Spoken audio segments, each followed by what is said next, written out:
नमस्कार दोस्तों, इन्वायरो अकेडमी पे आप सभी का एक बार फिर बहुत बहुत स्वागत है। जैसे ही एनटीए ने नोटिस जारी किया, उसके बाद से लगातार बच्चे मैसेज कर रहे हैं, कॉल कर रहे हैं कि सर कुछ बताइए हमें कि इन आखिरी लगभग 10 दिनों को हम कैसे बेहतर तरीके से यूटिलाइज़ कर सकें कि हमारा भी जेआरएफ क्लियर हो जाए।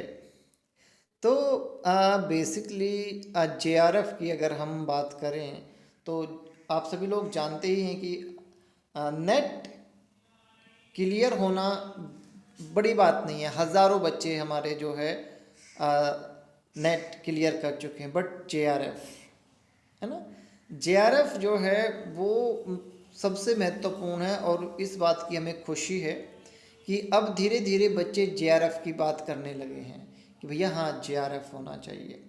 तो अगर मैं बात करूं कि हमारे बच्चे जैसे लास्ट ईयर ही अगर आप देखो तो लगभग 165 जेआरएफ थे ऑल ओवर इंडिया, और उसमें से 85 जेआरएफ जो है इन्वायरो अकेडमी के स्टूडेंट्स ने क्वालिफाई किया। इसके पीछे की सबसे बड़ी वजह क्या है ना, इसके पीछे की जो वजह है वो लास्ट के ये 10 दिन नहीं है, उन्होंने पूरे साल 6 महीने बहुत मेहनत की।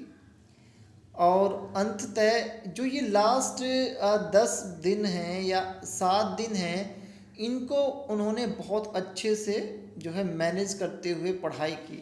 ये सबसे इम्पोर्टेंट है, जो हमेशा हम अपनी क्लासेस में बताते हैं बच्चों को कि आपको जो लास्ट का जो टाइम होता है उसमें कुछ भी नया नहीं पढ़ना होता है अगर आपने जेआरएफ करना है ना। तो बेसिकली हम जेआरएफ इन्वायरमेंट साइंस स्पेशलिस्ट हैं, तो हम जेआरएफ की ही बात करेंगे। हाँ, नया जिसने पढ़ना है, जिसने अभी तक कुछ नहीं पढ़ा, तो वो एक अपना प्लान बना के कि भैया मेरा ये रह गया है, मुझे ये चीज़ जो है अभी पढ़नी बाकी है, वो उस तरीके से पढ़े। हो सकता है कि उसका भी नेट निकल जाए। अगर किस्मत उसकी गोल्ड की है तो हो सकता है जेआरएफ भी निकल जाए, जिसकी संभावनाएं कम है ना। जिसने अभी तक कुछ नहीं पढ़ा उसका जेआरएफ निकल जाना बहुत मुश्किल होता है। बट जो बच्चे पढ़ चुके हैं पहले, उनकी अगर मैं बात करूं तो आप लोगों को बच्चे अपने टाइम को इस तरीके से मैनेज करना है कि जितनी चीज़ें अभी तक आपने पढ़ी है वो सारी की सारी आप सिस्टमेटिक तरीके से रिवाइज कर सकें। अब हमेशा की तरह मैं जो है आपको कुछ बेसिक चीज़ें बताऊंगा कि देखिए, आपका जो पेपर है उसमें 60% जो चीज़ें आएंगी वो कॉन्सेप्ट बेस्ड होंगी, 20% जो चीज़ें होंगी वो डाटा बेस्ड होंगी, और 20% जो क्वेश्चंस आएंगे वो वन टाइम आस्क क्वेश्चन आएंगे। ठीक है बच्चों, तो जो कॉन्सेप्ट बेस के आपके 60% मार्क्स हैं, ये एक दिन में नहीं बनते हैं कॉन्सेप्ट, है ना। कॉन्सेप्ट के लिए हमें बहुत पढ़ना पड़ता है, तो आप वो ऑलरेडी पढ़ चुके हो। तो आपने क्या करना है, अभी इस 20% पे फोकस करना है, डाटा पे, है ना। जितना भी आपका डाटा है, लाइक जितने स्टैंडर्ड हैं वो सारे याद करो, जितने फॉर्मूला हैं वो सारे याद करो, ठीक है। जितने आपके डेट्स एंड इम्पोर्टेंट ईयर्स हैं वो याद करो आप, ठीक है। सबसे पहले जितना भी क्रैमिंग डाटा है वो सब आप याद करो। इसमें आप देखेंगे कि बहुत सारे कॉन्सेप्ट उनके साथ जुड़े होते हैं। जैसे नॉइस है, नॉइस के हमने बहुत न्यूमेरिकल, कोई बच्चा ही नहीं न्यूमेरिकल तो खैर, है ना, सारे न्यूमेरिकल आपको आते हैं, बट उनके जो फॉर्मूला हैं अगर आप वो याद करोगे तो कॉन्सेप्ट उनके साथ साथ आपको याद हो जाएंगे, रिवाइज हो जाएंगे एक बारी, है ना बच्चों। तो सबसे पहले आप जो है इस 20% को एक बार बहुत अच्छे से रिवाइज कर लो कि भाई कोई भी डाटा नहीं बचना चाहिए, चाहे वो कोई स्टैंडर्ड हो, चाहे कोई डेट हो, कोई फॉर्मूला हो, कोई ईयर हो, है ना।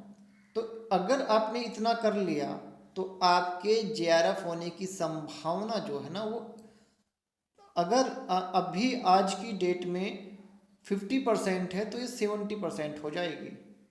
बहुत ताकत होती है इस डाटा में, देखिए 60% के ऊपर, है ना। मेरा मानना ये है कि अगर आप ये देखें कि आपके मार्क्स जो हैं वो अभी तक आ रहे हैं इस तरीके से कि आपका एक क्वेश्चन से, दो क्वेश्चन से, तीन क्वेश्चन से जेआरएफ रह रहा है, तो आप कितनी ताकत है इस 20% में, इसका अंदाज़ा लगा सकते हैं। जैसे पिछली बार जो है हमारे बहुत सारे बच्चों का जो है बहुत अच्छे नंबर से नेट हुआ, बट जेआरएफ में वो कोई 2 नंबर से रह गया, है ना, कोई 4 नंबर से रह गया, यानी कि कोई एक क्वेश्चन से, कोई 2 क्वेश्चन से। तो कितना दुख होता है जब एक या दो क्वेश्चन से हमारा जो है जेआरएफ रह जाता है। उसमें ये 20% डाटाबेस जो आपका आ, ये है नंबर, ये बहुत महत्वपूर्ण भूमिका प्ले करते हैं।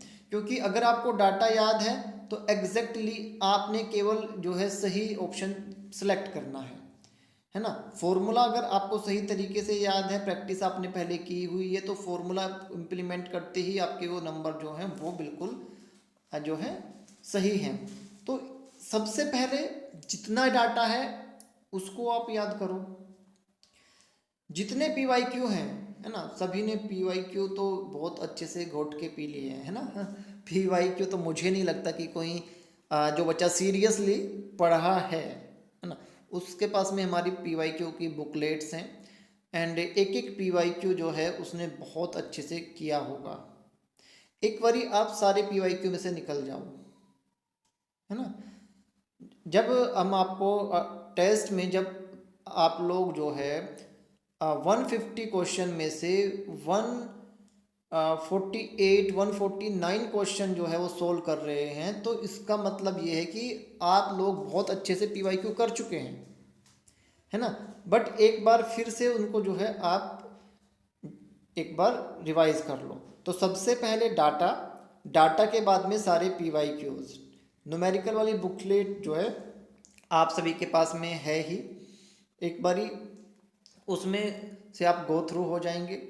मुझे नहीं लगता कि अगर आप जो है शिद्दत से बैठेंगे तो एक शिफ्ट में बैठ के 3 घंटे में आप 3 या 4 यूनिट के जो है पीवाईक्यू अच्छे से कर सकते हैं, क्योंकि इतनी बार आप रिवाइज कर चुके हो पीवाईक्यूज, है ना। तो पहली चीज़ डाटा, दूसरी चीज़ पीवाईक्यू। न्यूमेरिकल एक बार आप देख लेंगे, वो फॉर्मूला जो है डाटा में ही आपके आ जाएंगे। बट कोई कैलकुलेशन ऐसी है जो आपको नहीं आती है तो वो आप उसको थोड़ा सा उस पर फोकस करेंगे जहाँ पे आप जो है कंफ्यूज हो रहे हैं।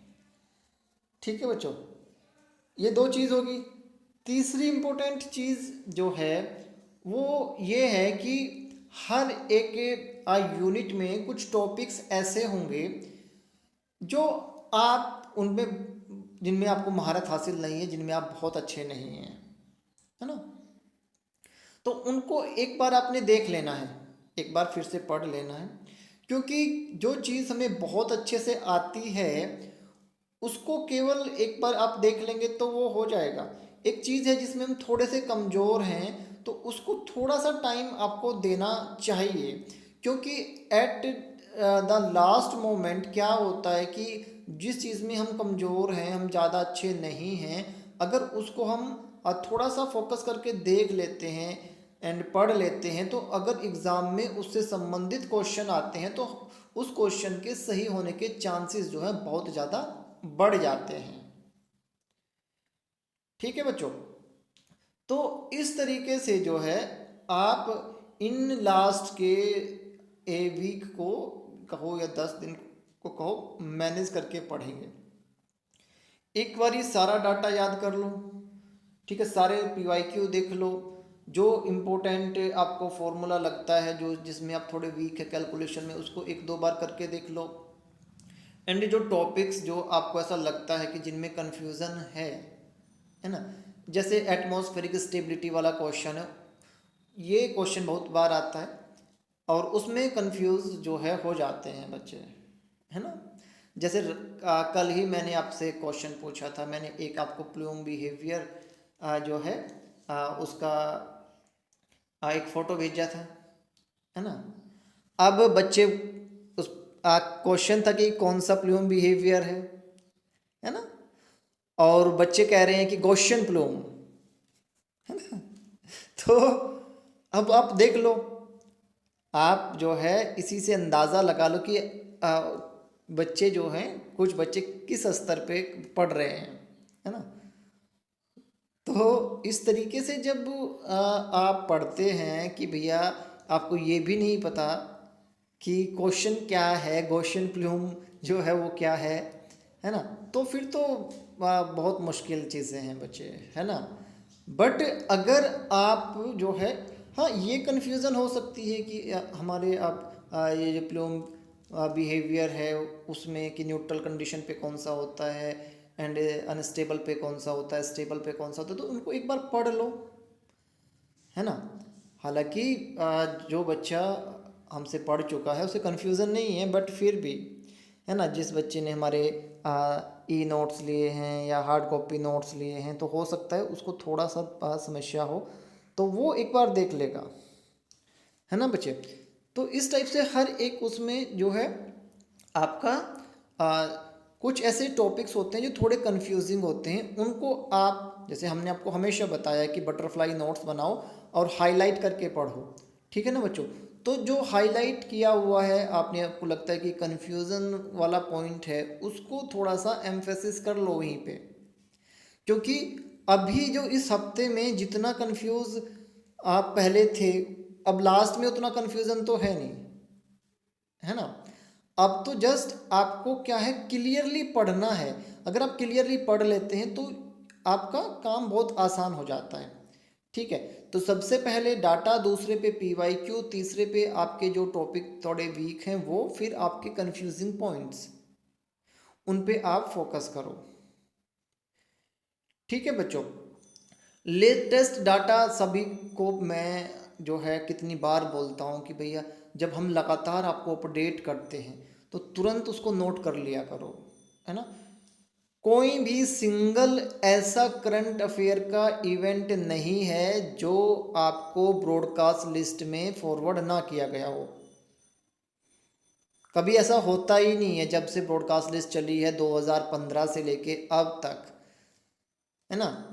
यूं ही नहीं बच्चे जीआरएफ करते हैं, हमारे पोल्यूशन कंट्रोल बोर्ड में जो है साइंटिस्ट की पोस्ट पे जाते हैं, क्योंकि वो क्या है, लगातार जो है अपडेट रहते हैं। और मैं हमेशा बोलता हूँ कि जो भी मैंने आपको ब्रॉडकास्ट लिस्ट में चीज़ें फॉरवर्ड कराई हैं उनको बहुत अच्छे से आपने करना है। तो आपने, मैं मान के चल रहा हूँ कि अलग से वो लिखे होंगे, उनसे आप गो थ्रू हो जाएंगे, जैसे कितनी अमेंडमेंट हुई, जैसे ईआईए में अमेंडमेंट हुई है, आपके वेटलैंड के नंबर में अमेंडमेंट हुई है, एंड जो है नेशनल पार्क में अमेंडमेंट हुई है, मतलब नंबर बढ़ा है उनका, एंड कुछ रूल्स जो हैं उनमें अमेंडमेंट हुई है, सारी चीज़ें आपको जो है हमने फॉरवर्ड की है। एंड जो ऐसे इम्पोर्टेंट इवेंट्स हुए हैं उनकी थीम, है ना, कितनी बार बता चुके हैं हम आपको, तो वो आपने बहुत अच्छे से कर लेना है। तो इस प्रकार से आप जो है अपने समय को, इसको इस प्रकार से डिवाइड करो कि भैया डाटा कुछ नहीं बचना चाहिए, है ना। जितना डाटा, ये मत समझो कि मुझे क्रैम है, वो फिर से क्रैम करो, फिर से देखो, सारे फॉर्मूला फिर से देखो, पीवाईक्यू फिर से देखो, जहाँ पे आपको लगता है कि वीक मेरा टॉपिक रह गया उसको फिर से देखो, एंड जो कन्फ्यूज़न वाले पॉइंट हैं जिनमें लगता है कि भाई यहाँ पे कन्फ्यूज़न होगी ही होगी, है ना, वहाँ पे आपने हाईलाइट करके लिखा होगा, उसको दोबारा से देखो, ठीक है। इस तरीके से अगर आप करेंगे तो 101% आप जेआरएफ करेंगे, है ना। नेट तो ये है कि कोई बड़ी बात है ही नहीं बच्चों, नेट तो निकल ही जाएगा आप सभी लोगों का ना, नेट तो अ, जो है आप सभी लोग निकाल ही लोगे, बट फ़ायदा जेआरएफ का ही है, और जेआरएफ पे ही फोकस आपने करना है। और इस बार हम ये चाहते हैं कि जितनी सीट्स जेआरएफ की हैं वो हमारे बच्चे जो हैं अ, उनको अचीव करें, क्लियर करें। इस बार 85 से काम नहीं चलेगा, आप लोगों ने बहुत मेहनत की है, और इस मेहनत को इन 10 दिनों में और ज़्यादा आपने करना है। कुछ बच्चे जो हैं ये मैसेज कर रहे थे, सर हम ओवर कॉन्फिडेंट जो है हो रहे हैं, है ना, कि टेस्ट एंड ऑल जो हैं जब वो हम करते हैं तो लगता है हमें आ रहा है और हम फिर जल्दी जल्दी में इसको गलत करें। ओवर कॉन्फिडेंस से बचो, है ना। अगर आपके टेस्ट जो हुए हैं, ठीक, टेस्ट जो हम लेते हैं उनमें मैक्सिमम में से मान लो 100 में से 100 मार्क्स भी आ रहे हैं तो भी कोई बड़ी बात नहीं है ना। क्योंकि जो ये सारे क्वेश्चंस हैं PYQs एंड ये सब, वो सब आप कहीं ना कहीं देख चुके हो, है ना। तो आपको जब पेपर आएगा उसमें बहुत सारे 80% पेपर लगभग अनसीन ही होता है ना। कॉन्सेप्ट सेम होते हैं, डाटा सेम होता है, बट वो क्वेश्चन को डिज़ाइन इस तरीके से करते हैं कि उसको पढ़ते समय गलतियां होने की संभावनाएं जो हैं बहुत ज़्यादा हो जाती हैं। तो अभी तो जो है आप जिस तरीके से हमने अभी आपको बताया है उस तरीके से थोड़ा फोकस करके पढ़ो, एंड डेफिनेटली एक बार फिर से आपसे बात करेंगे कि पेपर किस तरह से अटैम्प्ट करना है, किस तरीके से जो है मैक्सिमम चांस होते हैं पेपर में आपके सही क्वेश्चन अटैम्प्ट करने के। ठीक है बच्चों, लगातार सीखते रहिए, मुस्कुराते रहिए, और इन लास्ट दिनों को ना आप इतना एक्सटेंड करो। अगर आप 6 घंटे पढ़ते थे तो 12 घंटे पढ़ो, एक दिन के 2 दिन करो, है ना। डबल फ़ायदा लो, डबल लो कि भाई आज से अगर 7 दिन है तो मानो कि पहले मैं 6 घंटे पढ़ता था तो अब मैं 12 घंटे पढ़ूंगा, 14 घंटे पढ़ूंगा। और शिद्दत से एक बार इतना भी आपने रिवाइज कर लिया, जो कॉन्सेप्ट आपके अच्छे हैं वो तो हैं ही, है ना। तो आपके JRF जो है ना घर आएगा बच्चों। ठीक है, चलो जियो बच्चों, टेक केयर।